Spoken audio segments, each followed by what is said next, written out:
السلام عليكم ورحمة الله وبركاته. حبايبنا الغاليين عاملين ايه؟ يا رب تكونوا بخير وكل سنة وانتم طيبين. زي ما عودناكم الشغل بتاعنا بسم الله ما شاء الله جايبين لكم حاجة كسر زيرو.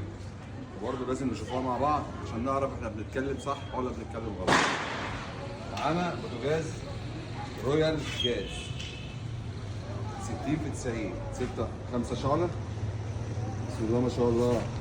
عوامل ظهر زي ما انتم شايفين، اشعال ذاتي شغال، نظام مواسير ماشي. البوتاجاز ده لسه في الضمان زي ما انتم شايفين اهو 60 في 90. هنا الفرن بتاعه، لمبه، مروحه، الشوايه والاشعال اهو زي ما انتم شايفين اهو. حاجه مش محتاجه كلام، بسم الله ما شاء الله بتتكلم عن نفسها. البوتاجاز ده استعمال يمكن اقل من سنه، وادي الضمان بتاعه اهو. رويال جاز حاجه بسم الله ما شاء الله، حاجه من الحاجات الجميله قوي. الشوايه الفرن بتاعه باين كمان عندكم في الكاميرا اهو، ما اشتغلش الفرن بتاعه، يعتبر ما اشتغلش. الازاز حراري بره وجوه، ازاز داخلي وخارجي.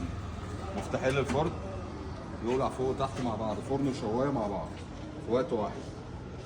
زي ما انتم شايفين الجناب بتاعته ستانلس من اعلى انواع الستانلس. ازاز مرايه، حاجه بسم الله ما شاء الله جميله زي ما انتم شايفينه، مش محتاجه كلام. وطبعا الحاجات ديت مش موجوده غير عند الوكاله بس. وبرضه عايز اكد على حاجه مهمه يا جماعه، احنا ملناش غير فرع واحد في السوق ملناش غير فرع واحد فيها، اللي هو المعرض الرئيسي في شارع المهاجرين في المستعمره. عشان انا سامع كذا حاجه انت بيقول لك ان في لكم فروع ثانيه في الدلتا وهنا وهنا وهنا. احنا ملناش غير فرع واحد في السوق بس، اللي هو في شارع المهاجرين في المستعمره ماشي. ده بس ايه معلومه على الماشي كده. البوتاجاز اهو زي ما انتم شايفين، وزي ما عودناكم وان شاء الله باذن الله اي حاجه كسر زيرو هنجيبها لكم ونعرضها لكم على طول اول باول.